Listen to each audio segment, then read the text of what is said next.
Welcome. It's a glorious Monday. Well, it's Monday. Mondays are glorious. Well, it is now because we have a lot to talk about here on MCU Mondays. I'm your host, Chris, joined as always by my co host, Debbie. Debbie, Hello. how are you today? It was a beautiful day in Indiana today. About 75, sunny, nice breeze. Unfortunately, I was at work. But it was a beautiful, gorgeous day. Today was nicer in my area than the past couple days. It's been cold and rainy, but started to warm up today. Probably be much better tomorrow. If probably what you're talking about, your weather's probably gonna be coming on over my way next. We had rain all last week, and the rest of this week is supposed to be in the 80s. So boom, yeah, that's exactly right. A good forecast for me is whatever's happening to Debbie right now. What's happening to you right now? That's what's going to be happening to me tomorrow. Good stuff. We also got David with us today. David, how's it going? Doing good, man. How are you? Well, we actually have a cold front blowing through tomorrow, so our lows will be, our highs will only be 91. And you're down in the Texas area. Down in Texas area, yes, sir. Riding my horse and wearing my cowboy hat. That's a stereotype. It's a racist stereotype. Just because I'm from Texas. Just offered up. None of us said that. You said, I was down here doing all these things. That is a stereotype, sir. Well, I don't know who you're fighting other than yourself. But good to know. I will say, is everything bigger there? Of course, weather, always. It's bigger. Yes. You have rain where you come from? Well, guess what? Here, it's bigger. We got lake dropped on your head. That's right. So boom, you got a cold front coming through. Debbie's got some heat coming through. That's probably going to mash up together and give me another thunderstorm.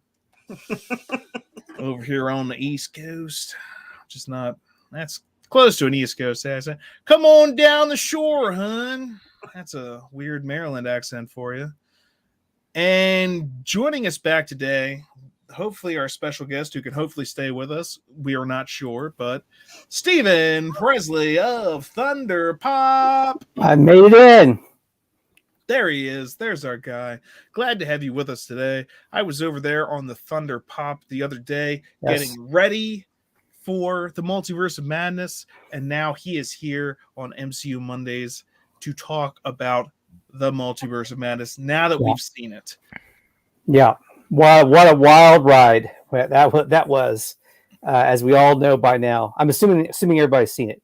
That is the thing that we're going to put out there. Spoiler alert. Hey, look at spoiler alert. I'm going to say it one more time. Spoiler alert.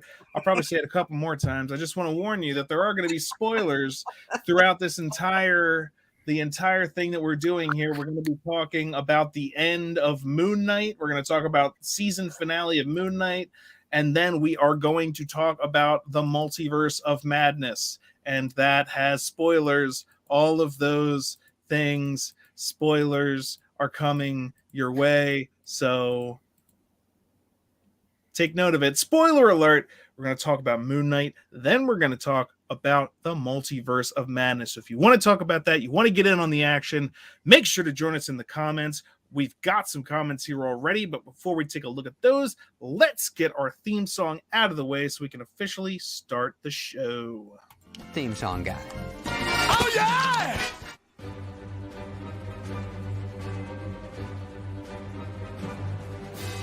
It's MCU Mondays on Geekers Now. We're talking about all Geekers Now.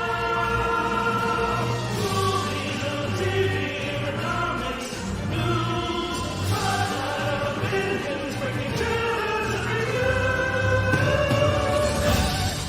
We're definitely naming our kids Cher! Woo!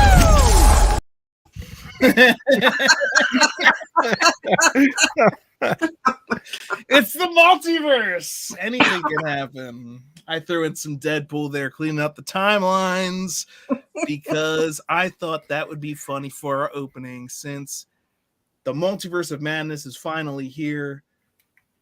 And we're going to talk about everything.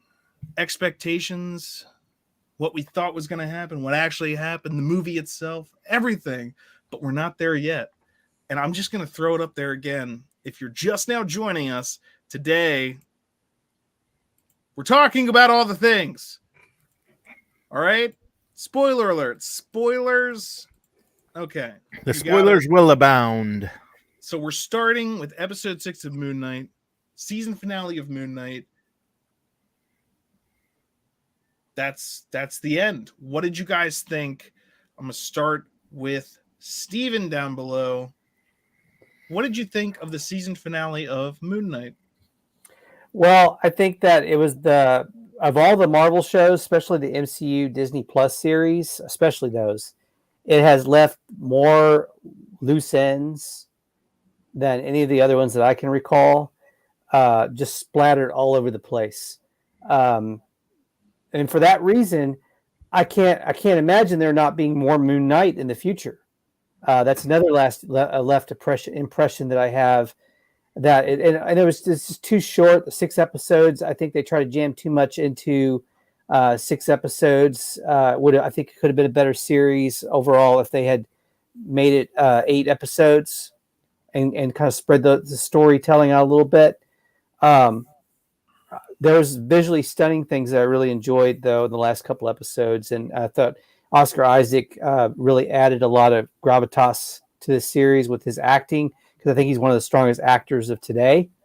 I think he's the most interesting personality, like a most interesting actor, one of the most interesting actors in the MCU since Robert Downey Jr. And the personality he brings to his characters. The personalities. Yeah. Or the personality he brings to his characters. Yes, no, absolutely. We got to see a lot of him in this. I know that was a lot of people enjoyed that about this show, was being able to tell, like enjoying his acting, because it's like we can tell which personality he is just by his reaction to things or his facial expressions. Like you can tell, you don't necessarily need to hear him talk. You can tell by his facial expressions and reactions. And so, yeah, that's a very impressive thing. And it's tough because he had to come out of some difficult movies like the X-Men film where he played Apocalypse. And that was like, but again, not necessarily his fault. And how could you have told his reactions underneath all the gabagoo? Anyway, yeah, he was all the Ivan Ooze makeup. Exactly. Now we got some comments already. How was the pizza, Chris? It was good. Stuffed crust pepperoni. Thank you very much. Eddie was there earlier. I was playing video games. Glad you could join us here today, Eddie. The pizza was delicious. Good evening, Grant. Thank you for joining us. Eddie says hi. I'm sure he would have said hi to you as well, Steven, but you weren't here, I think, when I sent that. So. Keep going down. It's a little further down. Grant, yeah, is waiting for more paranormal cat activity. Yeah, Chewy's around here. She'll make an appearance. They were talking about that actually while I was playing video games. Someone was like, I'm looking forward to MCU Mondays to see if Debbie's cat scares the crap out of me again. Chewy's more famous than I am. Yeah. Avocoda Moon Knight, probably a 7.5 out of 10, which is not a bad score. It's not a bad score. That's probably a worth watching score right there. 7.5. It's not a 10 out of 10, which would be God. I don't think there's ever going to be any movie ever that's going to be a 10 out of 10. You shouldn't. Ideally, you always give things a 9.9. Nothing is perfect. There's no perfect movie. The closest thing to a 10 that I've ever seen is the Departed. Of course, that's an opinion. I think The Departed for me was a perfect movie, or near perfect. I would have said Goodfellas above Departed, but okay. Yeah, that's a The different. Godfather is probably another one that's overrated. Not okay. It's an entirely different discussion. Yeah. Wow. Yeah. I don't even want to have it. So let's not do it right now. We can do a debate sometime on Goodfellas though versus Departed. Why are Moon Knight haters bombarding YouTube? Well, that's what haters do. What does misery love? Company. Correct. David said it. I heard. Yes, misery loves company. So I didn't like it. So now you don't have to. And they might not have even, I didn't like it because I'm upset about things in my personal life. And now I'm just mad that anyone could be happy with anything. So I have to ruin it for everyone. Yeah. So yes, that's why. And then people are saying the same things about Multiverse of Madness. And I'm like, it's not a disaster. It's just not what you were hoping for necessarily. So, and we'll get into that. Yeah. We'll get into that later when we talk about Multiverse of Madness. But last episode of Moon Knight, there were a lot of good things and some things that I'm still like, you know me, I can't just let it go. So one thing that I thought, and then I'll let Debbie and David, give me let's get your thoughts on this before I start picking it apart like a bastard. David, what did you think? Your thoughts, final episode, season finale of Moon Knight, and any thoughts, that you want to throw out there. Honestly, I'm glad they went big with the finale. There was always the talk, and they did. They went full on Power Rangers, and that's exactly what I wanted. I mean, I was looking at it because they kept saying, they kept referencing the gods, and he's got his avatar, and I was like, I want to see the gods. I want to see them fighting each other. This is, and it was my brother said the same thing about when Revenge of the Sith came out. He was like, this is the very first scene. He's like, that's great. This is the first time we've seen capital ships battling each other. And I was like, that's what you keep alluding to that, but I want to see it. I want to put it on film so I can look at it. So I was happy with it. Yeah. And you're absolutely right. They did go big. And I think we talked about, as we were every week talking about the show, a lot of the complaints, or if there were complaints, were how come there isn't more Moon Knight? And I think those complaints are usually coming from the people that are used to they're still not used to the Marvel shows. They're used to the Marvel movies where I sit down, I watch a thing, and I get the full experience. Now, it might tie into other things, but I get the full experience in one. I sit down, I watch it an hour and a half later, 2 hours later, 3 hours later if you're Infinity War, but usually an hour and a half, 2 hours later, you got the whole story. With these, it's 45 minutes and you got part of the story. And then you got to wait a week and get another part of the story. So I think the people that make those complaints are usually still, they should probably just binge watch it. They wait and then watch it all at once, because that's the only way and you probably will enjoy it more then if you do it that way. Because that's the normal complaint, is like, how come there wasn't more Moon Knight doing Moon Knight stuff? And I was like, because it's 6 episodes on this, and it's also the person who is Moon Knight. It's not every episode is like, again, Moon Knight fights the werewolf, or Moon Knight fights it's not every episode you get a new bad guy. It's the whole 6 episodes is your story. Okay, it's like you can't watch an Iron Man movie and expect Robert Downey Jr. to be in the Iron Man suit the entire movie. The entire time. Time.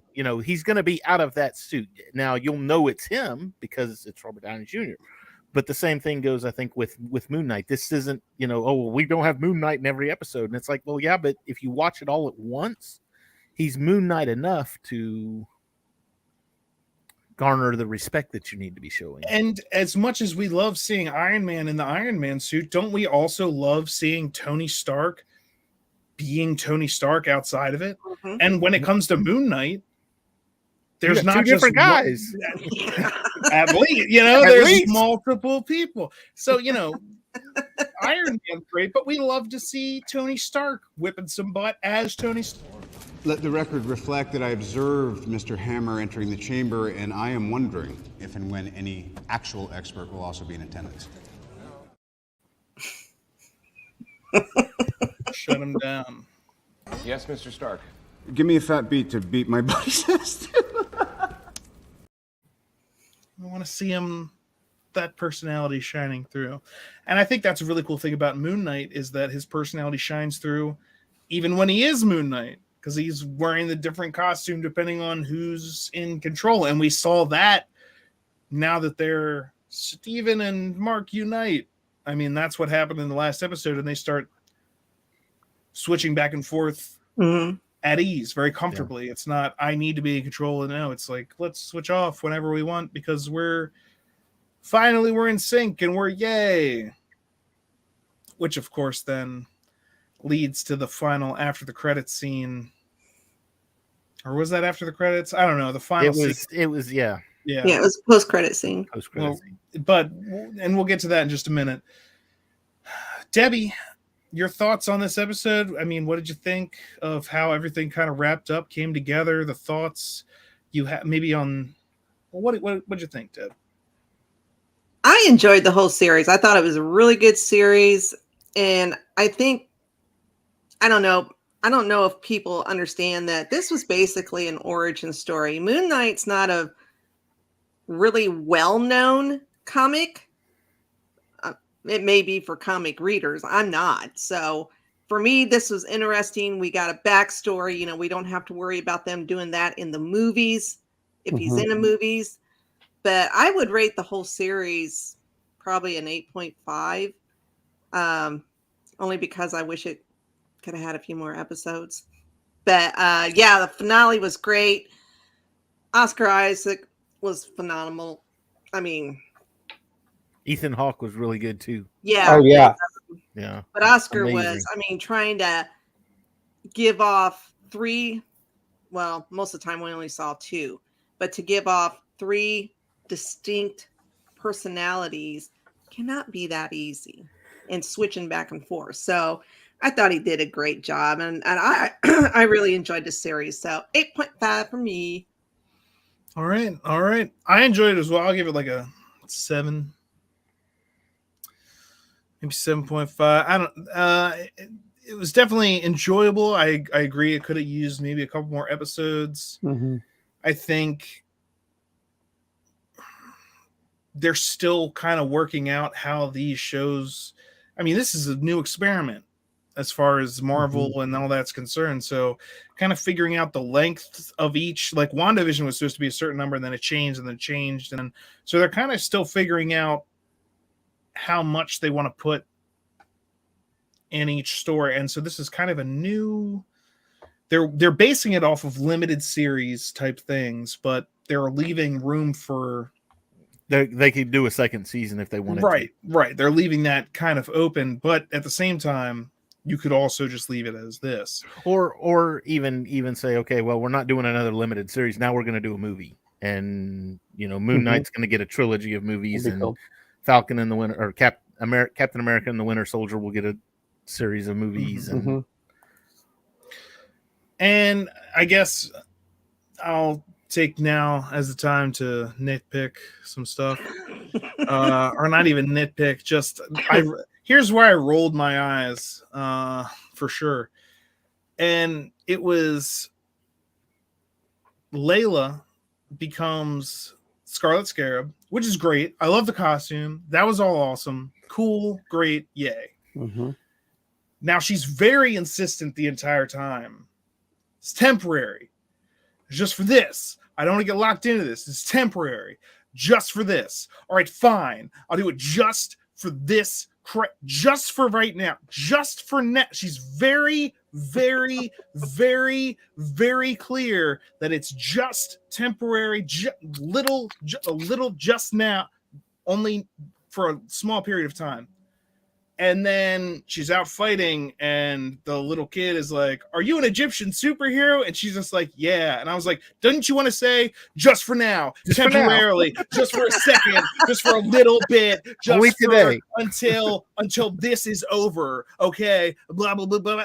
Because here's the thing: that is Disney going, "Look how important representation is." See. The thing is, you're doing it in the show.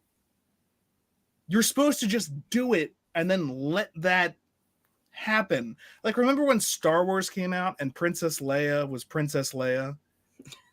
Do you remember in any, like, ever in anyone going, "We've got a strong woman. We did it." And remember when in the movie they were like, "You're so strong." No, they didn't do that. They just let the character be the character.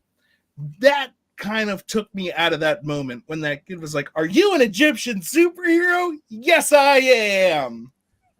Oh, Yay! Have it. And I was like, that's a think- scene where if you took that out, everyone in the world that watching it that would actually feel that would still feel it, but you didn't need that scene to literally tell you didn't this need is to what say you it, should yeah. be feeling. I don't know. I just thought that I was kind of looked at it gratuitous. I thought it was that gratuitous. she's seen what Khonshu did to Mark Steven, and I think she was worried that whatever happened to him was going to I happen. to her. understand why she said what she said and why she did that. It was that just one scene with the kid that was just like, "Are you an Egyptian superhero?" I was like, that's just we get it. Okay, now you're just hitting your. Do you get it? You're beating a dead horse. Yeah, I get it. I freaking get it. I get it. You literally put in the show what I should be thanking you for, saving society with your, I get it. Okay, I get it. Excellent season from Mark and Steven. Mind flipping for them and us. Pure brilliant. Oscar's performance, totally awesome. And Jake at the end. Yes, that Jake. And Debbie, you said we saw him in some bits, but now we've officially been introduced at the end of that to Jake. Absolutely killing, as it would appear, the villain. Avocado said Oscar Isaac, amazing. The fact that he was able to pull off 3 characters and have them be different was impressive. Absolutely. And I thought it was fun too that they kind of kept that Jake. He was a secret all the way until I mean, they gave you clues, and if you've read the comics, then you knew what it was. But if you had never read the comics and you didn't know, then that's kind of like a. I knew all along. Yes, Debbie. Yes, we know. What did I just say? Congratulations. If you read the comics, then you know. I read some of the comics, but I did my research. So then you okay. So anyway. Oh, Chris, I love the banter. They did a very good job with that. And they threw him in the last episode, which again, a lot of people are like, are we going to get a second season? They've made no commitments to that. In fact, they've pretty much said there will be no second season. That's the latest news, is that there's not. But except for that tweet they put out. That doesn't mean anything. It's just Twitter doesn't mean anything. In fact, I think for all the Marvel shows right now, I think Loki is the only one that's since doing a season 2 came out, Debbie, by the way, they've doubled down on saying there's not going to be. Have they? I hadn't heard anything. But don't they save a lot of these announcements now for like event days when they want to have things for now? And they can always just say there will be. When they released Loki, it was there's just Loki, and then they announced another season. But with this one, they usually, as far as Loki's concerned, they announced it pretty soon after the end of the. Well, they announced it. It was in the credits at the final episode. Loki will return for season 2. And they don't say that with this. And they're. It seems like the creators are open to it. The director is certainly open to it. Mm-hmm. It's up to kind of Oscar Isaac and Kevin Feige at this point. But there's no set in stone. This is the plan for Moon Knight. Whereas with someone like Loki, they very much have firm plans. He's going to be featured going for the new Captain America, aka Falcon. They're planning on stuff that he's going to be doing going forward. But he's in. I think they're said he's going to movies though. Yeah, they're going to move that property over to the movies, which means that if they don't do, they can obviously go back and forth. What about Wanda? She was just in. They'll probably do Captain America 4 with him. Will they call it Captain America 4, or will They it be better. Blacked in America 1? Oh What? No. no! Ooh, bye. Because that would have technically been the guy from back in the day who they kept a secret, but he was Captain America, and he ripped off Bucky's arm. Isaiah. It was in Falcon. Isaiah, Yeah, yeah. there we go. Well, by the way, Chris Evans could still pop up in a 4th Captain America movie. He loves cameos, so He loves cameos. He could still pop up. The I think old it'd Captain, be fantastic. the old Steven, the other Steven. Steven with a PH. They should just have a movie with all the Stevens from the MCU. Shut up and take my money. Captain America, Stephen Ward. It's the S Squad. Stephen Strange and Steven Rogers. That's it. The S Squad. Make it so. Looking forward to it. It's a good movie. There you go. So, in the final episode of Moon Knight, we also had, and while it was fun to watch, I kind of didn't understand it. We had the giant avatars, or not avatars, but just the gods We had themselves the gods, yeah. fighting each other, and I'm like, I know they're showing Steven fight, at the same time, and it's kind of like a metaphor, but can anyone else see that? It seems like they're knocking stuff down. Like, are you? Well, okay, but nobody has mentioned anything about a being pulling itself out of the middle of the earth, and now it's stuck in the sea because it got stopped. I mean, there's things that are happening that it's like I'm people sure are that could looking be at on the them. news or whatever, but that's not part of this story. I'm sure that's a big event in there. Well, yeah. But here, in what's going on here, take everything else out of it, Avengers, other superheroes, I don't care. Forget about it all. Can everyone see the alligator and the dead crow man fighting? Yeah. Well, yeah. I didn't understand how Khonshu grew. I could understand how she did, but... Yeah, again, okay. Furthermore, why is Khonshu able to wear Arrowhead? Why doesn't she show up and hippo blast somebody? Why? And that's, forget about it. It was fun to watch. I'm not really like cracking down on this. Like, I hated it because no. I didn't hate it. I enjoyed it. I'm just like, you just like to nitpick. What are the? How come none of the other avatars that got whooped quickly before Amit was ever released? How come they never showed up and were like, woo? Because they were dead. They weren't, though.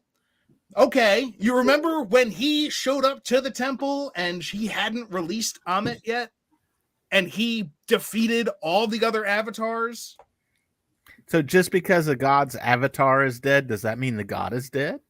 No, the god would still be alive. No, the god there's also a whole release. wall of gods. I don't know. And that was one of the things that Anubis said, or not Anubis, but when she was like, how do we imprison him? And he's like, we need to do a thing with a cast a spell. And he goes, well, it would take more avatars than we have. And I guess he then died because all it took was her becoming an avatar, one more avatar. So it would take more than we have. Well, then why did you lock up every other god? What has been going on? And if all you have to do is power struggle amongst the gods. And why are some wildly more powerful than others? And here's a question I have to I got to throw my nitpick in since you threw yours in. Please. So if you're going to imprison these gods, and the only way, or the way to release them is to smash the little stone statue. I mean, you can just throw it on the ground and it breaks and the god's released, right? Why do you store them in something so fragile and so valuable? I mean, all it's going to take is a good solid thump on that wall, and you're going to have like 10 or 15 of them falling down. And why didn't she just? Why didn't she? Yeah. Why wasn't she clearing shelves? Why does she have to become? I couldn't risk someone else becoming a. What are the rules? What are the rules? What are the rules? What are the rules? We have no idea. We have no idea. They're still unclear. And I don't know. Eddie said, is it Steven with a PH? Because he's slightly acidic. Uh-oh. I think he's got a PhD, but it's Steven with a V because he made very clear to taunt that way, unless he doesn't know how to spell his own name. Just ask him. Steven with a V.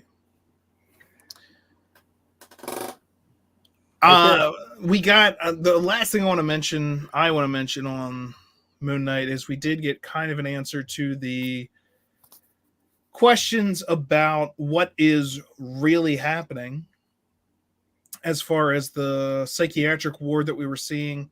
Wow. Because we did actually go back there and we had an interaction between Stephen and Mark and the doctor. Mm-hmm. And his foot starts bleeding there, and they're like, I don't think you know as much as you think you do. And it's like, so what did you guys think of that scene? And oh, we'll move on. Getting ready for Doctor Strange. All right. But what did you guys think of that? The fact that they showed. Well, I was kind of confused. I was like, so were they always in Harrow's mind or their own mind, or I don't know. I was confused. Well, that's just another plane, is what I took it as. I was going to say, because wasn't that when they were there initially? That was, oh, you're dead and you're on the ship, and this is just what the beginning of the afterlife looks like. Because even the hippo lady said, I've never been in a psych ward before, but okay. So it was very Harry Potter-esque. You know, we're at King's Cross Station, and yes, you're dead. And is this really happening, or is it all just in my mind? Well, of course it's in your mind. But why on earth should that mean that it isn't real?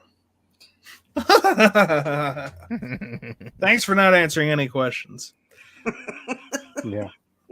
You old bastard. Yes.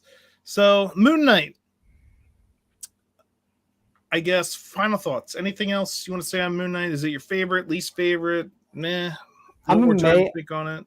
It's not my favorite. It's not it's not in my top MCU series, but I didn't dislike it.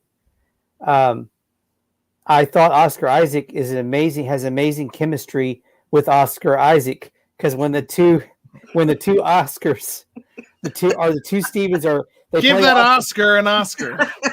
Oscar and Oscar, yeah, they play off each other so well, Stephen and Mark. That's what I was really impressed with. And we're talking about the psych ward segment of this season.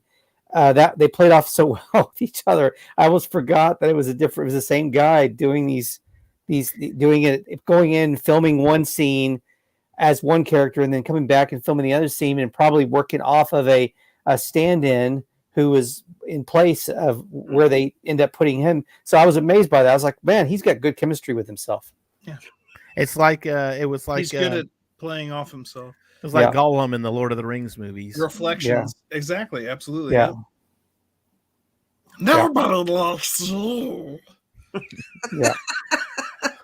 Oh, by the way, Ethan Hawke, I didn't get to mention him, but when you get an actor like Oscar Isaac, I feel like you have to get someone like Ethan Hawke, who also is a really strong actor who's been around for a long time. I met Ethan Hawke, and he's a really sweet guy. I was a featured extra on one of his movies. Real sweet guy. Which movie? What's that? The Newton Boys, with him and Matthew McConaughey and who else is in that? Vincent D'Onofrio. Oh, wow. Which I saw all of them. I was in an actual scene with Ethan Hawke. He comes in and roughs up me and this other dude. So it's real cool. It's a lot of fun. Sexy. Now I got to go find that movie. Yeah. Now I'm on a widescreen version. You'll see me. So you have to find the widescreen.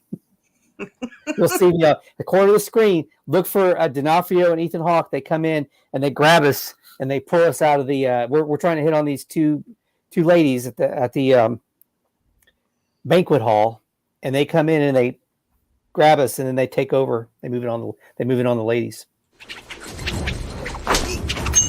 What's the matter? You missed that? It's okay, I can do it again.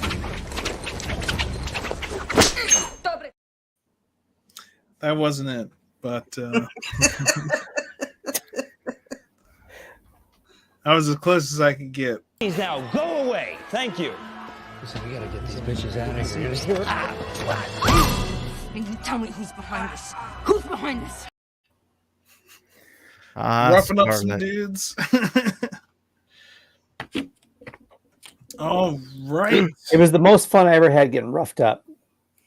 Because Ethan Hawke, It's the least fun you ever had getting roughed up. You don't have to answer that question. Bruce Campbell. Well, that's going to lead us.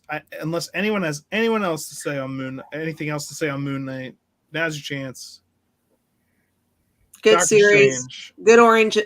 Good origin story. Now I can go back and binge watch it and enjoy it. I was going to say there's some people that'll enjoy it much more being able to binge watch it, but yeah, I'm hoping we'll see him down the road. Doctor Strange and the Multiverse of Madness.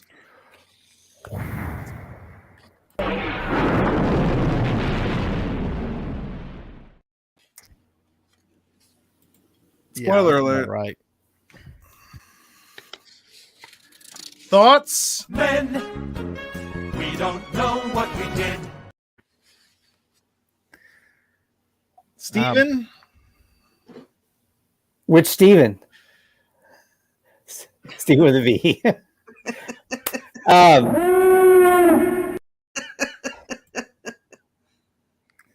Go on. Your thoughts. Wild roller coaster ride. This film, I enjoyed it. I enjoyed the roller coaster ride. Is it my favorite MCU movie? No, but I really enjoyed it, and it was a roller coaster ride that I was there for. I've grown to like this character more and more. Benedict Cumberbatch's work as Doctor Strange has gotten better and better for me over time, from his first movie to his work in the Avengers, and now this movie.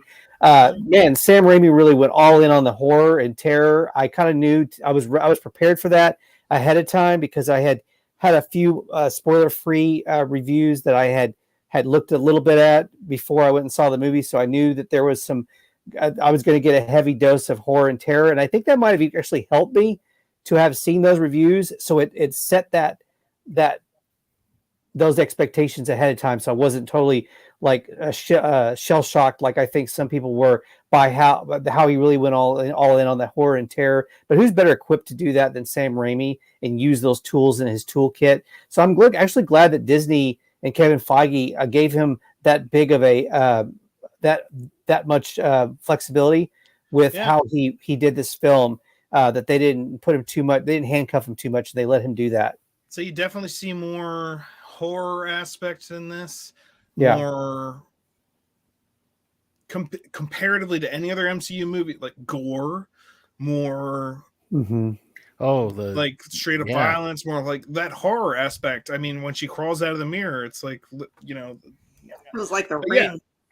Yeah, absolutely. Yeah, you get that horror aspect really brought into this film. So cool. Some of those how they crossed the MCU into this, and what better story than to go ahead and do Doctor it with Strange. Do it with Doctor Strange. Yeah, I'll mention this again a little later when I talk about it, but you know, that's kind of what this character is, like Doctor Strange. That's why he's Doctor Strange. Like, I know that's just his name, blah blah blah, but like when they created the character, they named him Doctor Strange because like shit's gonna get weird. All right, and that's like kind of the point. A little bit. And so near the end of the movie, when like, you know, stuff's going down, we'll get there, but like, and Wong's like, Strange, I don't even want to know. You know, it's like, that's because he's like Doctor Strange. Yeah, like all right, we'll get there. But yeah, absolutely. It's it's perfect for this character. And I think the letdown that a lot of people are feeling is people that were expecting way bigger tie-ins or direct connections or whatever to other stuff in the MCU. And this didn't have as much of that as a lot of people were probably expecting, as I was expecting. I'll be honest, I was expecting it. But then when I saw it, I was like, cool. Because then I'll get to why in other places, because but if you tried to attach it too hard to other stuff in the MCU, it wouldn't have had as much of its own unique feel. Yeah. And I saw what they were able to do there, and I thought that was pretty cool. Benedict Cumberbatch, also known as Brachiosaurus Cumberbund or Bronchitis Cucumber Patch, did a great job in his various roles. David, actually, Debbie, sorry. What did you think of the movie? General impressions, and then David will ask you the same question. But Debbie, go ahead.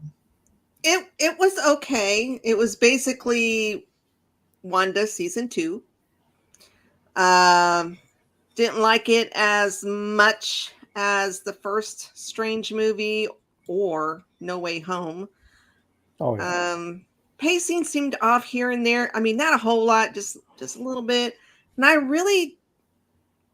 don't know if it's just the way they introduced America Chavez, but it was like I didn't get a chance to connect with her or the character. It was just like, bam, there she is. And I mean, we get a little bit of an explanation further down the movie, but I don't know. I just really didn't feel like I got the chance to connect with that character too much. Good.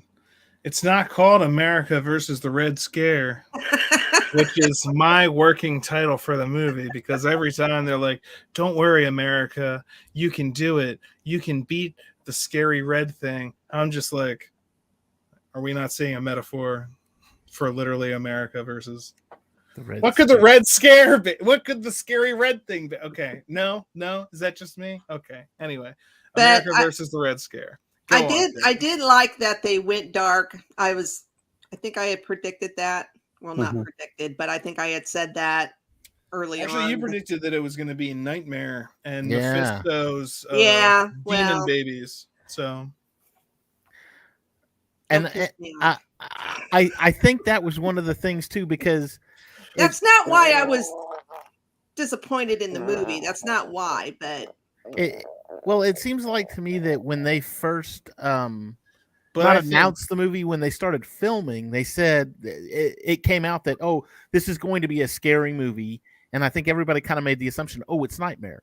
This is going to be the Marvel horror movie. You had the heist movie with Ant-Man, and now you've got the horror movie with Doctor Strange. And so everybody just kind of assumed, okay, this is a horror movie. It's got to be Nightmare. It's either Nightmare or Mephisto. Take your pick. Hey, Nostra, dumbass. Did the rapture come? I can't recall. Oh, in fact, I can recall, and it didn't, and you suck. So, and I think for me too, because I went in watching the 2 trailers that we had, and I did not read anything on this movie. And so when the big bad was not announced, but when you found out who the big bad was, I was just like, oh, of course, it makes sense. It's beautiful, and I love it. Scarlet Witch. Yeah. Spoiler alert. Spoiler alert. Scarlet Witch is a bad guy. Fair enough. Scarlet Witch. Yeah.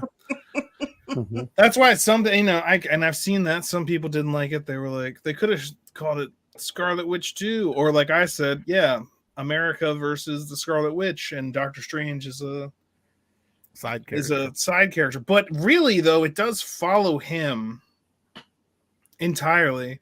Now, it is kind of some of the stuff, like connecting it, is kind of just like, really you spent all this time making these different shows and setting this stuff up, and it's like, when they're like, oh, did you see the runes on that monster? That's a witch. Well, I know a witch. I'll go talk to her. And then it's like, Oh, that was her that was trying to do it. Well, I just told her everything. Now she knows where to go, and it's like, I don't know, the different reality things. That lended credence though to what the Illuminati was saying about him was, it's not Doctor Strange is the bad thing in all of the multiverse. I mean, Doctor Strange is the. They think that, of course, because their Doctor Strange got hold of the Darkhold. Meanwhile, the Doctor Strange that they have in prison is like, I'm trying to warn you about a witch that got a hold of the Darkhold. And they're like, you're the most dangerous thing because we had a Doctor Strange that was evil, and that means all Doctor Stranges are evil. Are we seeing a metaphor for racism here? No, yeah. Just because you look like Doctor Strange doesn't mean you're an evil Doctor Strange. You're not like the rest. I know. Yes. It's not subtle. There's a lot of pretty obvious, like, slap you in the face. Like, this is, hey, just because you look like something that someone had a bad experience with doesn't mean that you are that bad experience. We got to talk about the Illuminati. Oh God, that was the weakest Illuminati ever. Yes, okay, but here's the thing. It wasn't a multiverse Illuminati. It was just that. It was basically that universe's Illuminati Avengers type deal. Like it was the Avengers. Called them the Avengers. The Avengers, but it was the Illuminati. They have a way bigger ego, which is why it should have been a superior Iron Man there, but they're, that ego would have fit right in with that group. Oh, and by the way, Tom Cruise's superior Iron Man is the new Mephisto. I'm gonna be able to say that now for every movie, just like Debbie with Mephisto. I'm gonna say this is the one we're gonna get superior Iron Man. Use the Force, Luke. Let go. Let go. Let them show up when they show up. Debbie's been nightmaring since WandaVision, and I just feel terrible every time when Nightmare never shows up. Especially in this movie when they were like, I had a nightmare and I had a dream several times. And it had nothing to do with that character. But I wasn't mad about it. Every time they said a dream, I was just like, oh, because I've seen it twice. And the second time I was just like, and I knew it was going to happen. Okay, so Illuminati. Great moments. Seeing Reed Richards come out of the door. That was cool. That was very cool, but what took the taco was Patrick Stewart. You didn't give me time to get there. I said one thing. I didn't get to the next thing. Go. All right, because they even introduced, first of all, because they introduced Black Bolt. Like, I was fine with Captain Carter or Captain Britain or whatever. I already knew she was gonna, Captain Britain, or not Captain Britain, but Captain Carter, but she's got the Britain. I don't know. Peggy Carter. Jetpack Peggy. Peggy. Super Peggy. Peggy. Yeah, she was there. That was fine. Whatever. Black Bolt, though, and not like the crappy ABC Inhumans. Whatever. Was that the same guy? I meant to look Yes, it was. No. Wait, it was the same actor?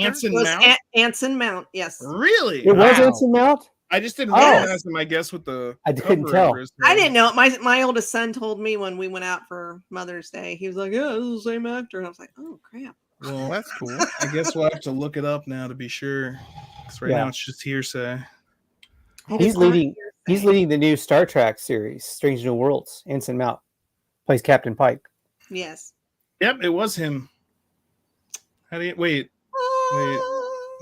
Reprise it in Multiverse of Madness, where he died like a stupid bitch, by the way. Now, to complete the sentence, here's the thing. I was like, Black Bolt's here. Sweet. This is awesome. Cool, Black Bolt. And look at him. They got his costume right. It doesn't look like a stupid cosplay why did they IMAX the terrible costume for anyway. No, look, hey, it's in a movie and they're doing it. And he's got the tuning fork and it's and he did some sign language. He was like, you know, he didn't speak because that's his whole thing. Black Bolt, if he talks even a whisper, could destroy tons of stuff. He's super like incredibly powerful. He spent his entire life disciplined, not speaking. Even if he was startled, like if someone was like, boo, he wouldn't go, because that could kill everyone in front of him. You know, he has learned how to not vocalize and speak only when he specifically means to. And so as soon as he realized he had no mouth, he was like, and killed himself. I was like, are you kidding me? Why would his first reaction be to go, What was even because that would stupider- kill tons of people. He would. What was really stupid is that why that was stupid. Why would Reed tell her his power? That's not that stupid. Who cares? Yes, about it that? is. It's stupid. No, who cares? Who cares about that? Who cares about that? It was a disappointing group. First of all, that It is was just a a disappointing warning. group. Hey, that person could kill you with a single. Yeah.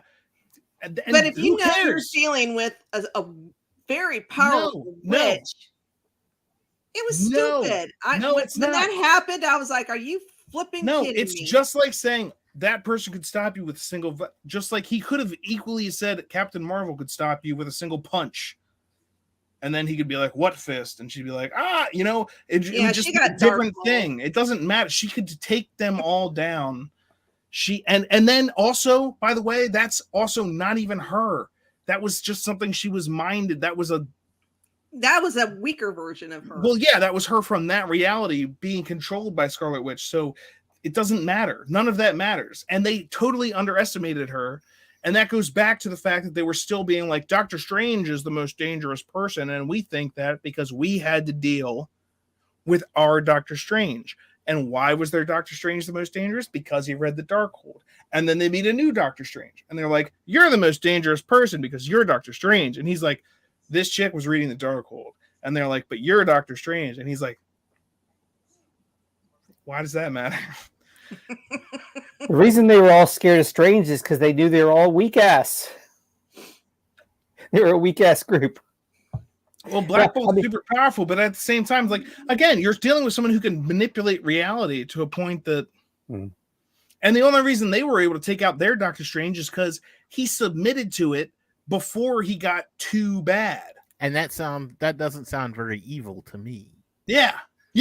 And they're like that's the most evil person. And I'm like, I'm also wondering, where's their Hank Pym? Where is their Superior Iron Man? Who made those Ultron bots? Did anybody else notice that appeared to be an empty chair that never was filled? There was.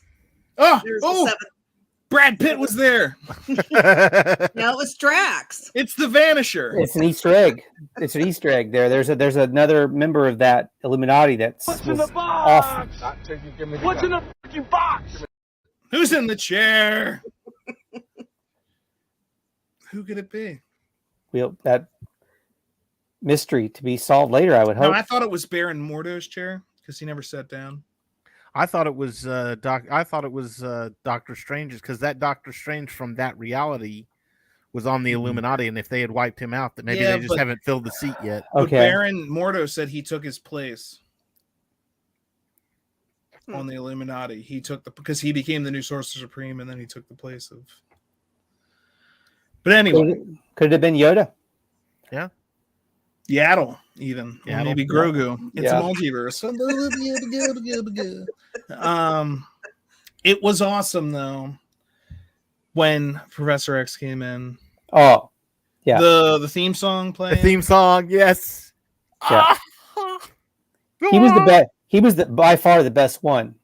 In terms of how he was super. I remember sitting in the theater, and all the rest of the Illuminati are being.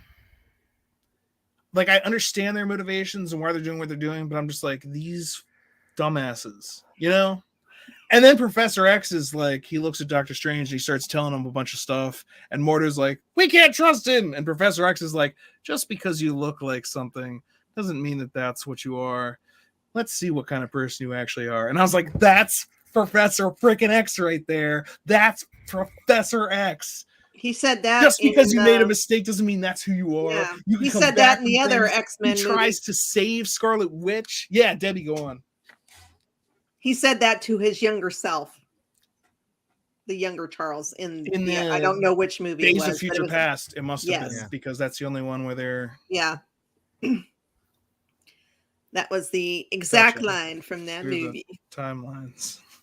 Timeline touching. I will say this: when he came on, you know, when every one of them was introduced, I mean, the theater just erupted. I mean, it was, and they timed it in the movie too, to where there could be applause for, you know, oh, Reed Richards shows up, yeah. Professor X, yeah. But I'll say this: so Professor X comes out, he's in his chair, the X-Men theme plays, and Luke and I are both getting excited, and he's right there, and Luke looks at him and goes, God, he looks old. And I was like, well, he is. Yeah. It happens. It's just nature. Yeah. And it's sad that we've watched him die 3 times now. Yeah. Right next to a huge steaming bowl of foreshadowing.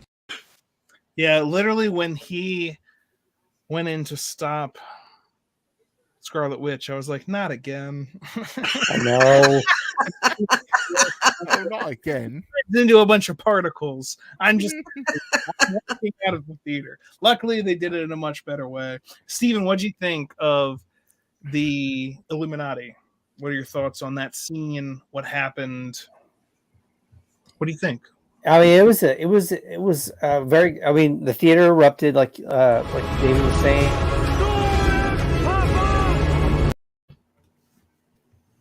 Glorious.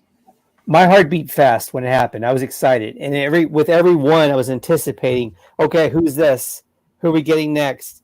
And I knew the Illuminati from the comics, and I knew what we had a potential of, and we already knew Professor X. I think that had already been, and I had I think I had read. I was pretty sure it was going to be Reed Richards, John Krasinski, but I was still, there's still that had been a fan casting for a long time. I was like, whoa. Yeah. Until it happened, though, I wasn't going to believe it until I see it for sure. And then there he was, and it was John Krasinski. And what fan service was that? I do have to wonder: was that a one-off for him, or is he coming to do that when they do the Fantastic That's Four? the question. Yeah, that is the question, because all they did was say, "This is the Illuminati of this universe." Yeah, I could totally see it just being a one-off. Now they can. Now Reed Richards, it could be him, but as we also know, variants can look different. Mm-hmm. So yeah, they can. It just gives them opportunity at this point. Yeah. They're like, "Hey, look, he exists. He Yeah. exists. Yeah, so he could potentially exist." Well, and I mean, the same thing could be said about Charles too. We're going to reboot the X-Men, and it's just the thing that I thought they were going to do in this was maybe explain how X-Men came to the actual MCU that we know, like how the X-Men how the Fantastic Four. I thought that was gonna. All this did was be like they exist out there, but we're not going to tell you how exactly. Are they in your universe? Who knows? You don't. Yeah. And then the Illuminati all get killed, which is just another stamp on that type of thing that was like, hey, they're out there, but also, boom. And they all get, like, dude, I remember talking to people after both movies and just walking out of the theater both times, people were talking about, like, Reed Richards getting shredded like string cheese and then his head exploding and blasting some gore onto her face. Yeah. And I remember sitting in the theater going like, find that in another MCU movie. Yeah. Well, yeah. And go looking. You're not going to find it. That's and honestly, I was looking at it because I had somebody text me and say, hey, I want to take my 8-year-old kid. Can I take my 8-year-old kid? And I was like, it's would you show your 8-year-old 8-year-old kid Gremlins? If so, I think they could probably handle this movie. I mean, it's one of those things where it was a PG-13, but it was a really hard PG-13. I mean, it was real close. They just need a little nudge to push it over that rated R. Yeah. But they went for it with the horror aspects of it. But I think they also showed, you know, if you're thinking about kids watching this, they showed that was the villain, and they showed how she even realizes that she is the villain. Yeah. I think that within this movie, they do a whole Luke Skywalker entering the cave and fighting Vader and seeing his own face. I mean, that literal scene happens, but it's actually her talking to herself, seeing herself through her kid's eyes. I'm not a monster. I would never hurt anyone. And when she says that, I know I myself in the audience and everyone else in the audience is like, I've been watching this entire movie, and I can tell you, you have been murdering folks. I would never hurt anyone. False. You've hurt tons of people. And you've said, what about their, like, the children's parents in the reality you go to? And she's like, whatever. It's like, that's very dark. And so she turns around from there. And so that's like the end of the movie. And other people are not so happy with that resolution for her. But did it kill her? Is she not going? Well, they said that she killed herself, but like the only person whose word you can take on that is hers, and she can bend reality. So she's not dead. We didn't see a body. No body, no crime. There's that red flash of light. You've got Agatha coming up too, so yeah. Could she be making an appearance in there? She said no, but we know how that goes. Yeah. Well, Agatha's getting a standalone series, right? Mm-hmm. Yeah. Yeah. No. She said no, but Andrew Garfield said no too. Yeah, that's true. I'm not going to be in Spider-Man. And Patrick Stewart said he wasn't as well. Yeah, he sure did. He surely did. Never believe anything ever. I like they're trying to keep a secret. So Steven, what did you think? You said you have to hop off. If we're still going, you're welcome back. Absolutely. But did you have anything else you wanted to say right now on this movie? Anything at all? Go for it. Mm-hmm. Overall, I liked it. I do think they may have went a little too far on the horror aspect, just a little bit. I mean, it is going to be tough for family audiences that might normally go to a Marvel movie. May have trouble with this one because compare this to No Way Home, like how different. I hear what you're saying, and compared to other Marvel movies, I also kind of hear what you're saying. But there's tons of violence. There's gunshot wounds. Speedster dying in Age of Ultron from multiple, and then you got to take it back to the 80s and like the 90s and think, would you let them watch Jurassic Park? People get ripped to shreds by T-Rexes. You know how that's true. Just because I would have taken just my because kids this is to see more this sudden and more jump scares, it's more of that horror type of thing, but it's still within the PG-13 range. Yeah, but for me personally, I loved it. Like I love the horror, and I think I also give a nod to them for having the courage to go there with that and do that. And do you think it helped? Maybe it will help the fact that Doctor Strange himself kind of goes to that horror angle, like he raises a zombie, uses it, turns the spirits to his, and that he uses the Darkhold himself. He uses the Darkhold, and then there's also that I love the guitar riff every time he's doing something metal. Like he's like, I'm gonna raise a zombie, and it's like, and I was just sitting there in the theater. Yeah, I was sitting there in the theater, and I was like, just in case you didn't know, if you're watching this and you didn't know Doctor Strange raising up a zombie in a different reality and then bending spirits to his, if you didn't know that was metal, here's a sweet guitar lick. Yeah. Yes. Good stuff. Yeah. It was fun. I mean, they put so many fun things, like the music battle and stuff like that. It's just so cool. I wonder if this is not a part one of a part two of Multiverse of Madness because of the way it cliffhangered. They very quickly just went smack into like, hey, you want to go on another adventure, Doctor Strange? I mean, because this was like as cliffhanger.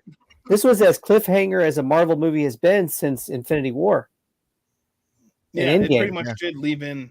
It introduced incursions. This movie, incursions. That's where two universes can collide, and it destroys one or both of them. Mm-hmm. And then at the end of this one, we see hey, there's been an incursion.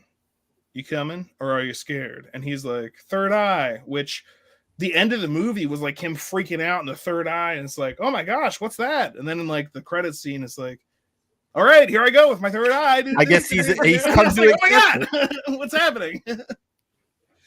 Also, also tons of callbacks to Back to the Future 3, I think, in towards the kind of the beginning and then at the end. What specifically would you say? Not Back to the Future 3, Back to the Future 2, when they went to the future. The scenes with him and America Chavez when they first go into that one universe with the pizza balls and the memory thing, it felt very Back to the Future 2. I agree. The revealings of all these new things that they come across. And then at the end, when, spoiler, by the way, when, what's her name, the actress that comes in with a purple suit? Charlize Theron. When Charlize Theron, yeah. And by the way, who was that on their phone in the theater, like at that point, trying to Google to see what the heck was going on? I was. Why did they recast I waited. Shylock? I waited till they got home.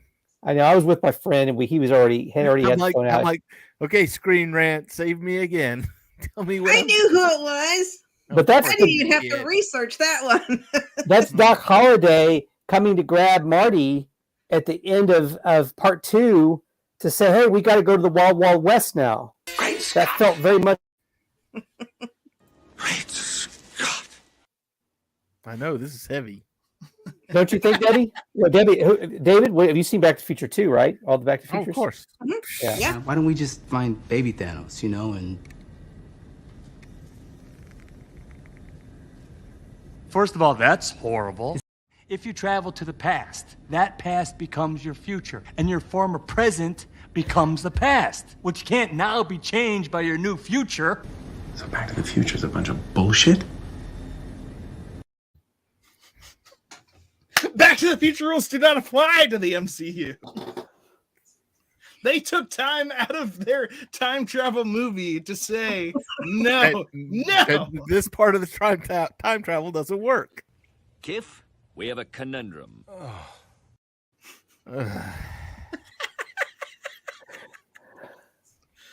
Oh, man. I'm a skadoodle. You guys, thank you so much. Steven, thank you so much for joining. Hi, Steven. With the B. Appreciated. I'm going to step into my own portal. I've got another universe to step into. Do it, man. And we'll see you next time. See you soon on MCU Mondays. That is Steven of Thunder Pop. Look him up. The link is in the description to more Thunder Pop madness. Ow. God, I miss cocaine. Her. Fourth wall break inside a fourth wall break. That's like 16 walls. And Wanda broke that wall in this movie. When she looked at the camera? Mm-hmm. When they were doing the mind takeover? Yeah. And she was just like, yeah. Staring right at it. I just seen an interview with her. She was talking about the scene with the kids because she loves those kids a lot. And she said the part where she totally snaps and tells them to stop it. She said that was totally real because they were throwing things at her, and one of them accidentally hit her smack in the face. And that's when she went, stop it. She goes, that was real. I didn't mean it to be real because the kids were scared of her after that. I was like, oh, the witch is back. I'm just glad we didn't get what's his name back in this one too, Ralph Boner. They kept dealing with the kids, and even that's the only thing I was disappointed I was about. like, oh, they're gonna throw that Boner joke around again, and yeah, just to put it out there, they're gonna do that, and I was like, all right, we can skip that part. That was the one I was really hoping. I mean, they had made no mention of him, but that I was really hoping they would surprise us with Quicksilver.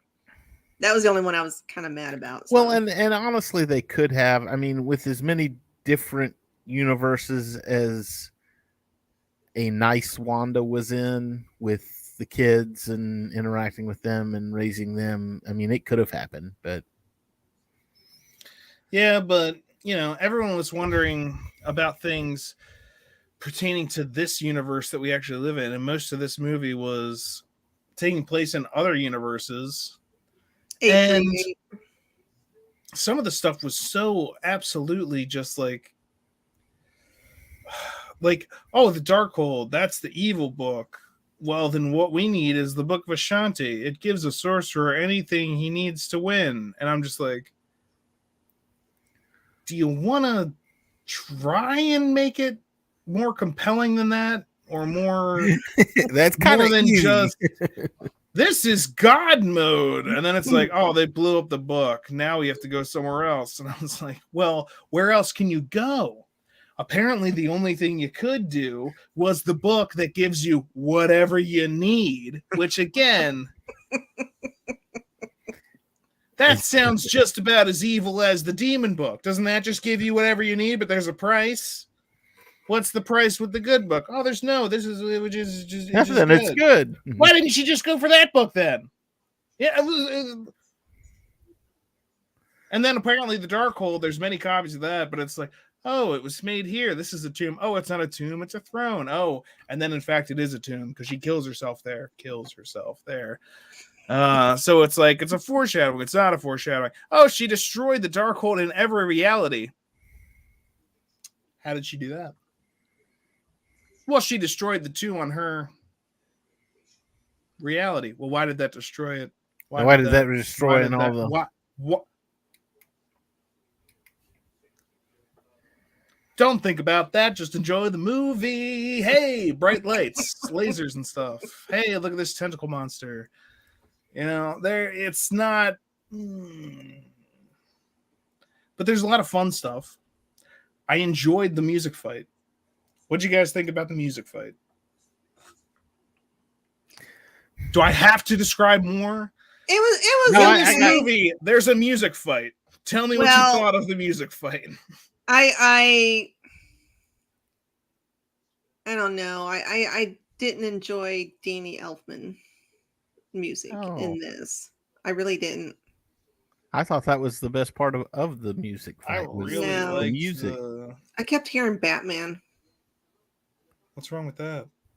Nothing, but I'm just saying. I liked Michael Giacchino or something like that, who did the original music. That's just me. I'm a music person, so. Okay. Oh well, I'm not a music person. Well, I am a music person. Saying. Okay. Well, so as a music person, I liked the music fight because it started with, you could clearly see, oh, okay, he's picking out the notes and shooting them, and then it starts, and that's not part of the soundtrack necessarily. It's part of the. So there's two things. There's diegetic and non-diegetic sound, and that's like in-universe and out-of-universe sound. So it's like a soundtrack is normally something that only the audience hears, whereas something in-universe, the characters hear. And so this becomes a combination of that. It starts out where like all the notes and he starts throwing them and they're fighting, and you can clearly kind of hear which notes correspond to what's happening. But then as they're throwing stuff back and forth, it starts getting jumbled up. And then the actual sound of them fighting combines with the soundtrack music, and it's really awesome. And I watched it the second time to make sure, when I was like, because I knew going in that was going to happen, and I'm watching that fight, and I really like it, and I can't wait to watch it again, make some music videos and stuff with it, do all kinds of stuff. I remember watching that thing and going, this worked way better than I thought it was going to work when I first watched it start, because I watched it start and I was like, really? And then I watched how they actually did it, and I was like, that really worked pretty well. It was okay. The Don't you know who I am? I'm the Juggernaut, bitch!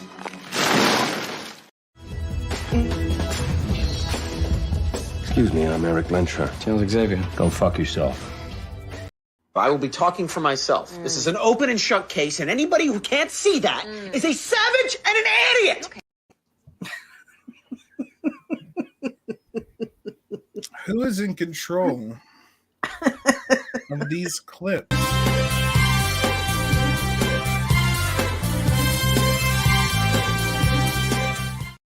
Because whoever it is just doing a fantastic job. What about congratulate them? What about the scene where they jump through all the different universes? So the scene where they went animated and Dark ocean Shadow. and desert and the paint world. Don't want to get stuck there. Can't eat. Well, that was and the another... animated universe too. They quickly kind of went through that. Yeah. And that was another thing she had mentioned too. She said, your universe is one of the only ones that uses money. That's really weird to me. In most places, food is free. Yeah. And then the guy's like, the guy, by the way. Hey, what are you doing? Oh, maybe it's not free. You know what's so bad is he was there and I was like, I know who that is. And I could not place him. I mean, seriously, I could not place him. You didn't recognize him at first? It wasn't until the post-credit scene where I was like, oh, it's Bruce Campbell. I freaked out. I was there Thursday, opening day, like one of the first, and I was the only one in my theater, at least. I was freaking out more than anyone else. But when he showed up, I was like, oh! And everyone looks at me, and I'm like, this is a guy. You don't. And then everyone stays for the after the credits, and he's there for the after credits, and he's like, it's over. And everyone's like, what was that? And I was like, everyone in my theater groaned at that. When everyone was waiting, I was like, I'm not going to tell him. I'm not. I just waited the entire time. I was like, you guys aren't going to believe. You guys aren't going to believe what's going to be happening at the end of this. Oh, it's good. It's over. Which also reminds me of the end of the first Deadpool movie where he does the Ferris Bueller. Which also reminds me of Ferris Bueller, where after the credits, he's wearing the bathrobe and he says, it's over. It's over. Go home. Hey, let's do get help. What? Get help. No. Come on, you love it. I hate it. It's great. It works every time. It's humiliating. Do you have a better plan? No. We're doing it. Get help! Please! My brother's dying! Get help! Help him! Classic. So I gotta ask, what did you think overall of the movie? As in expectations versus what you got. What were you expecting versus what you got out of the movie? Are you happy with it? Are you sad? Did it not meet your expectation? Like, tell me what you're thinking, and I'm going to play this clip first. Dan, all right, let me ask you this one time. What master do you serve? What master do I serve? What am I supposed to say, Jesus? All right, Debbie, tell me your thoughts. Multiverse of Madness. It was okay. Like I said, it's not my favorite Doctor Strange movie. I did like that it went dark. I think they could have went darker. And yes, I would have taken my kids if they were young. I would have taken them to this movie. I liked that they worked WandaVision and What If in there. I mean, just a little bit, little pieces here and there. But yeah, I enjoyed it. I would probably rank it maybe a 7.5. Only because I loved the first Doctor Strange movie so much. I wasn't going in expecting anything because I've been disappointed before. So I've learned my lesson. I wasn't expecting anything. I knew we weren't going to get Tom Cruise. I just knew that. So, Thank God. Oh no, we did get Tom Cruise in this movie because there was a movie or a preview for that god awful movie he's in coming up. Top Gun. I'm looking forward to that. Okay, you can look forward to it all you want to. Matter of fact, I'm watching the original right now. I'm boycotting it. But who are you? I'm Batman. I enjoyed it. Enjoyed the the mid-credit scene and where we're gonna go. I hope it gets darker. Well, to go into the dark realm. So that's what some people. Yeah, they cut it looked like that last scene. Well, as David was saying, looked like the dark dimension. The dark dimension. So I think the girl, because I had, like I said, I looked it up and I can't remember her name for the life. Clea. Thank you. She is in the comics, at least. She is the niece of Dormammu. So the fact that she would be going back to and in fact, I think she's the Sorcerer Supreme of the dark dimension. So the fact that they would be going to said dimension makes perfect sense. And in the comics, her and Stephen marry. Yes, that's the new love interest since Rachel Adams got married. Christine. Okay. So I did a little research too. There's things happening. Yeah. I'm so proud of you. Well, I was going to wonder if anyone was disappointed because I remember one of the earlier rumors was, and this was like before Eternals came out, so maybe it was ended up being there, but people were expecting to see more Blade, more vampire, more. So, are you disappointed you didn't get to see? No, because I think for me personally that needs its own movie. Like he's like, you have 20 guys around him. I was there, man. He's got shit he throws at you. You like the sword. Yeah, you got the sword. Exactly. Shit, yeah, you throw it in the air, catch it underneath. Exactly. Yeah, shut the fuck up. You don't think that would have fit in well? And in fact, honestly, and I told Luke this too. I was like, they spent all of this time introducing all of these Illuminati characters. You had the Reed Richards and the Black Bolt and all these other stuff, and you're like, okay, these guys are in the MCU now, and then they killed them all, and I was like, well, that was a whole lot of build up for a whole lot of. I mean, and it wasn't like they killed them all like at the end of the movie. It was like we introduced them, and then 5 minutes later, they're all dead.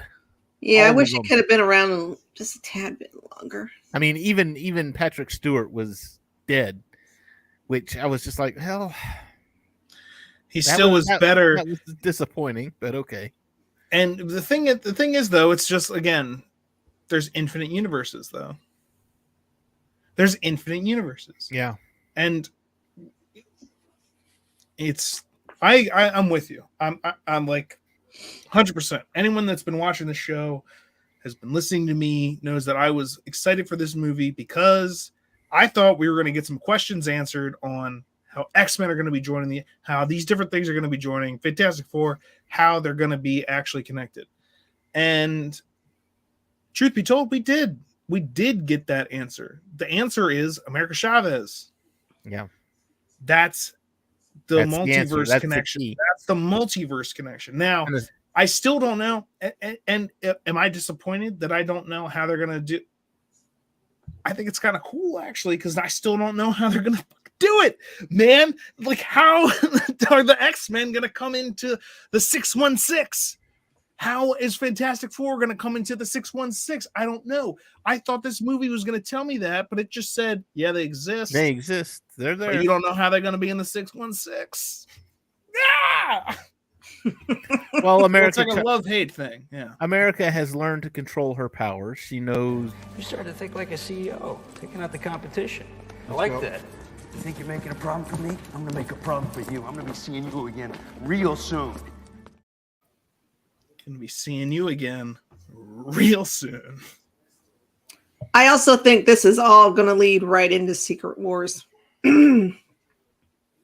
There's a lot of things, that are leading up to Secret Wars, that are leading up to Armor Wars. I mean, and these are kind of big things that are going to be happening in this. and I think another thing that they're very much setting up is that Young Avengers. Mm-hmm.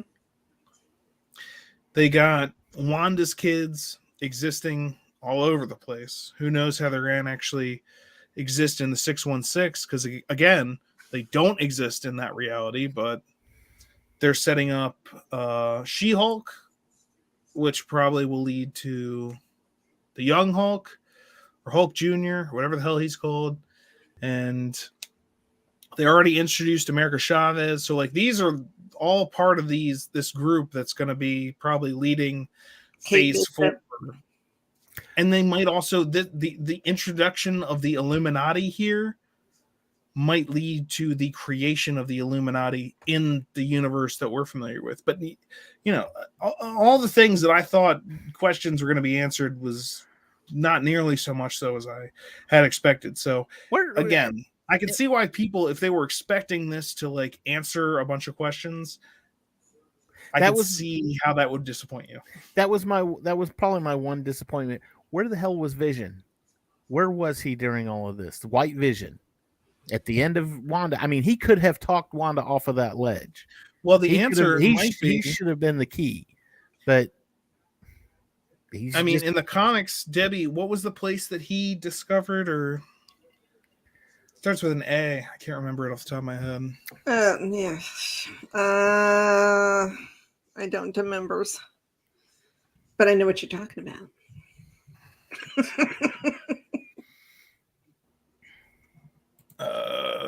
Marvel.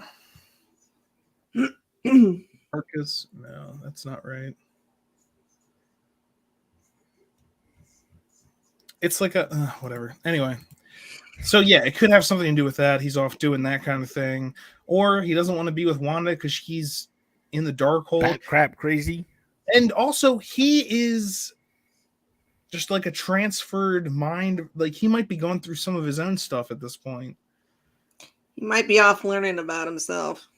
And Wanda certainly acts like he's not in the equation. He's certainly not there helping her, comforting her, telling her, hey, don't go psychotic. Which at the end of WandaVision, it seemed like that was what he wanted, was for her not. Mm-hmm. But then she did it anyway. I'm interested. There's got to be more Scarlet Witch and Vision stuff. Wanda Vision stuff. I agree. Yeah. And so at the end of this movie, what? She's dead. We see the rock collapse. We see a red flash. Mm-hmm. Yeah. Come on. Vision is still alive, so she's got to be. What do we got? Visually entertaining. Darker would be sensible. Sorry, going off point. Who tickets? Oh, somebody get tickets for The Who. HU. It's a band.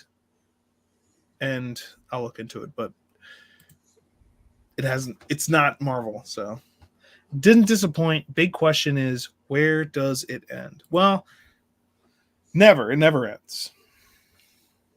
It never ends. The question is, do you have the strength to take it as far as is necessary? It's actually the end of the Boondock scenes. The question is not how far. The question is, do you possess the strength, the depths of faith to take it as far as is necessary? Boondock Saints. Go check it out. Anyhow, we'll probably talk about Multiverse of Madness again next week. I'm sure we're not done talking about it. There's going to be more theories, more questions, more concerns. We've been going for an hour and a half now. We did talk about Moon Knight as well as Doctor Strange, so we covered a lot in this episode. But I want to assure you, we are welcome to come back to these topics. If you ever have anything you want to hear more on, bring it up in the comments whenever we're going live. we are willing to talk about it if it's Marvel for sure. We are down to talk. But as far as Multiverse of Madness goes, I think that's our overall review. I'm going to give, now is the chance, last thoughts, full thought, review, overall thought, last words on Multiverse of Madness. Go down to David. Go watch it. It's a good movie. Go watch it. Yeah. I'm going to go see it again. I want to watch for guitar riffs and... Dude, I love the guitar. When I was watching it the second time, I was ready for it. And I was just like, every time he does something that's like, that's how I would describe it. That's how I said it. I'll say it again, but that's how I would describe it. It's like you're watching the movie. If you weren't sure whether he was doing something metal, and when I say metal, I mean like heavy metal, like, yeah, whenever he does something like that, they literally play a guitar riff and it's like, ew! And I'm just sitting there like, swear to God, that's me in the theater, just like, it's awesome. And yeah, there were some parts that I was like, wow, that didn't go where I expected. I didn't get some of the resolutions I was expecting, but those expectations were things that I built up. It was not the movie that did that necessarily. And what the movie gave me, I very much enjoyed. I recommend it. I say it's worth seeing. It's definitely a movie worth seeing. If you're a fan of the MCU, of course, you're probably going to see it anyway, but I think it's a lot of fun. And it harkens back to some of those. It's got more horror aspects. It's got more nostalgia, movie making aspects combined with new movie making techniques. I think it's definitely worth going to see. Debbie, your thoughts? I already gave my thoughts. She thinks it's terrible. She hated it. Debbie said, I said it was Multiverse of Madness is the 2.2. worst movie ever. ever. No, I'm just 7.5. recapping what you're saying. I gave it a 7.5, and I hope to hell they go a little bit more darker. Debbie would have given it a 9 or an 8.5 or a 9 had Mephisto been in it, or Nightmare. Would have been sweet. Really, I wasn't disappointed because I've been disappointed before, so I really didn't have my hopes on this. But I was just saying, if it happened, I called it first. So. Yeah, as soon as it happens, Debbie, you'll be the one who called it. It happened in the movie. I told you it was going to happen in a movie. Me. I called it way back.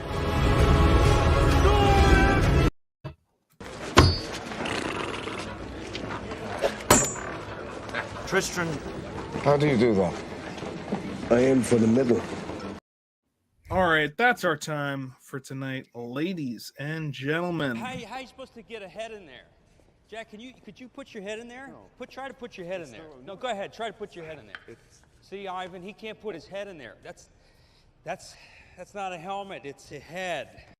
This has been MCU Mondays. We're here every Monday talking about the MCU in English. Do you speak English? Because I can get a translator.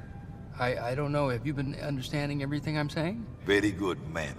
Very good, man. Very good. You dig what I'm getting at here? Слишком много говоришь. I don't know if you know this, but I don't speak Russian! Each set of drones is communicating in its own unique language. We'll choose one and focus on that. Have you tried Russian? Why don't you try Russian? This has been our MCU Mondays Super Show. I'm your host, Chris. As always, joined by my co-host, Debbie. As usual, joined by our friend, David. All part of the Geek News Now GNN team, geeknewsnow.net. And we'll see you next Monday to talk about more MCU stuff. Shit! Language. Wait a second. No one else is going to deal with the fact that Cap just said language? Just slipped out. Find the scepter. And for gosh sake, watch your language. That's not going away anytime soon. You bet your ass. Steve, you said a bad language word. Did you tell everyone about The that? Heroes imprint. Out with the Platinum Bastard. Steve doesn't like that kind of talk. You know what, Romanoff? Fury, you son of a bitch.